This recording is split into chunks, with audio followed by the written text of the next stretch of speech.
মুনাফিকরা হলো মুসলমানদের এক নম্বর দুশমন।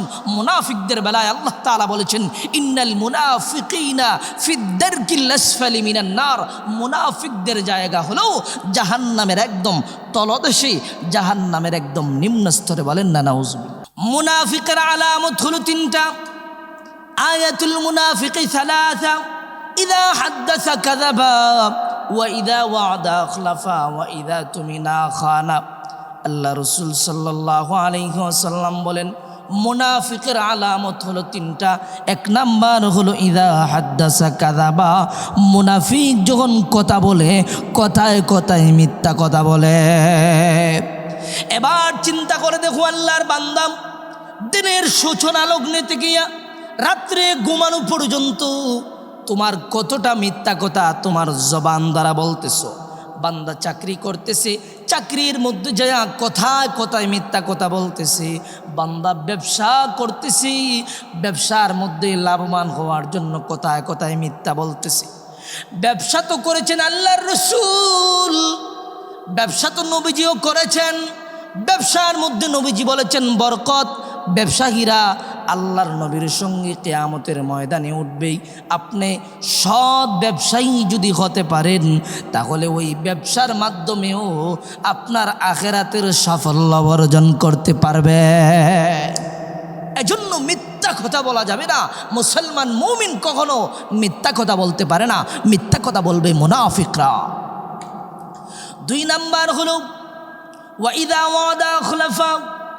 মুনাফিকরা ওয়াদা রক্ষা করতে পারে না। মুনাফিকরা যে ওয়াদা গ্রহণ করে, দেখবেন বিভিন্ন সময় নির্বাচনের আগে নেতারা ওয়াদা করে, আমাকে যদি আপনারা ভোট দেন, নির্বাচিত করেন, এই যে রাস্তা দেখতেছেন ওই রাস্তা আর রাস্তা থাকবে না, ওই রাস্তারে একদম আর কাদামাটির রাস্তা থাকবে না, ওই রাস্তারে বড় পাকা বড় সুন্দর করে বানায় দিব।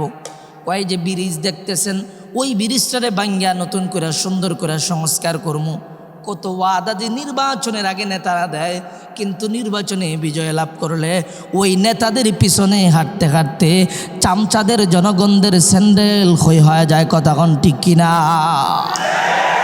অতএব মুনাফিকদের দুই নম্বর আলামত হলো ওয়া ইযা ওয়া'দা আখলাফা। মুনাফিকরা যদি কোনো ওয়াদা করে, ওই ওয়াদার বরখলাফ করে, ওয়াদা তারা রক্ষা করতে পারে না। তিন নম্বর হলো ওয়া ইযা তুমিনা খানা। মুনাফিকের কাছে যদি কোনো আমানত দেন, আমানত খেয়ালায়, মুনাফিক আমানত রক্ষা করতে পারে না। আপনি এলাকার বড় মাতব্বর, বড় মোড়ল, তার কাছে আপনি টাকা রাখলেন। আপনার গোরটা টিনের গোর বা সনের গোরে টাকা রাখলে ছুট্টা খাতের ভয় আপনি তারে বিশ্বাস করে, তারে বিশ্বস্ত মনে করে টাকা রাখলেন। এক পর্যায়ে দেখা গেছে আপনার টাকাটা খরচ করে ফেলছে। আপনি চাইছেন এলাকার বড় সর্দার মাতব্বর হওয়ার কারণে আপনারে টাকা দিবে না, হাঁটাইতেছে। এমন আছে না নাই? আমানত দিছেন, বিভিন্ন ক্ষেত্রে আমানত রক্ষা করতে পারে না। মুনাফিকরা আমানত দিলে আমানতের বরখলাফ করে, আমানত দিলে আমানতের খেয়ানত করে। এই তিনটা আলামত হলো মুনাফিকের। আবার বলতেছি, কথায় কথায় মিথ্যা কথা বলে, ওয়াদা রক্ষা করতে পারে না, আমানত রক্ষা করতে পারে না। এই জন্য আপনার আমার ভিতরেই যদি এমন মুনাফিকি থাকে, এমন আলামত থাকে, ওই আলামতগুলো বর্জন করা দরকার আছে না নাই?